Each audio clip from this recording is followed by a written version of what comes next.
All praises due to the Most High, family. We talking more football. But this is probably the last Sunday game I'm going to cover. And I'm glad this is the last one that I watched because I just finished watching the highlights. Again, family, I work overnight. It's difficult for me to catch the live game during the day. So I watch the highlights. I check the box score.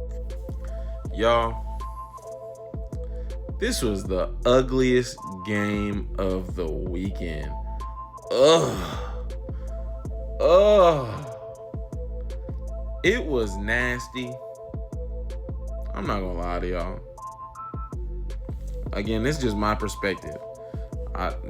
Titans fans, tap in. Broncos fans, tap in. Are y'all proud of y'all team after that game? I mean, the Broncos got the dub, but your quarterback had 40, I think he had 40 pass attempts, under 200 yards, 2 interceptions. I think y'all fumbled the ball or two.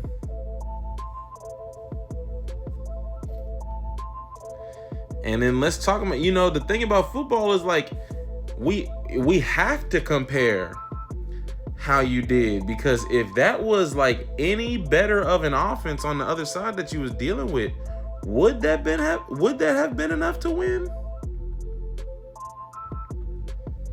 I don't know. I don't think so. That was ugly. Both sides, all parties involved, family. That was an ugly game. Oh, they certainly did have a muff punt. The Broncos did have a muff punt. 2 interceptions. Not a great efficiency from the quarterback standpoint. Almost no, I don't think either team. Oh no, shout out that rookie Broncos player. Shout out Robert Harvey Jr. He did have a couple of good runs. He only had a few, but a couple of them was some good runs for real. I played running back, so I'm always I always appreciate good runs from the running back, good blocks from the running back, good catches from the running back. Excuse me, family. Some anything. I'm partial to running backs. That's just how I am. And in this NFL, we making a small return back to the importance of running backs, but this is such a pass heavy, receiving heavy, pass interference heavy league that the running backs are underappreciated. But I'm here to appreciate them. So shout out Harvey, the rookie. But other than that, this was one of the ugliest football games I've seen in a minute. Now, I am rooting for, family, I'm in San Antonio. Family, I played football at the University of the Incarnate Word. And if you know anything about Cam Ward, he spent a small time of his college career there playing quarterback and had success there playing quarterback. So I am rooting for the current number 1 draft pick. But this was not a good game. Now, he did not have much help. Family, I watched him run a bootleg pass, and his offensive line is as deep as he is running the bootleg.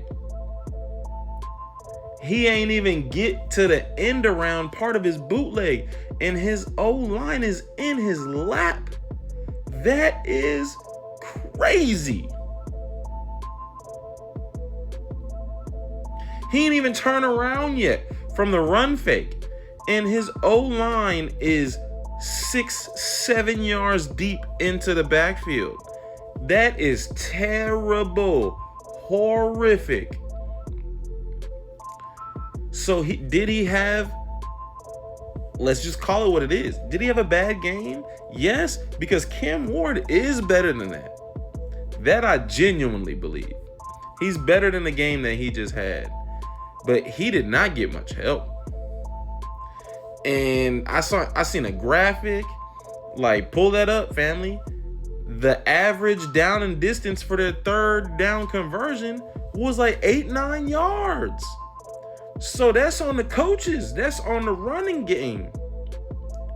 You got to make it easier for your quarterback to sustain your drives. You cannot convert every third down if you're looking at 3rd and 8, 3rd and 9, 3rd and 10. It's not going to happen. It's not going to happen. If it did happen, he would be an MVP candidate right now. If he was converting every 3rd and 8, every 3rd and 9, every 3rd and 10. It's not going to happen. Yes, he was the first overall pick, but he is a rookie quarterback. You have to help him. You need to run the ball effectively. You need to give him some easy completions. 1, for his confidence. 2, for his momentum. 3, to lower the average down and distance. What the hell is going on in Tennessee? That you lost to that sloppy. The Broncos look sloppy.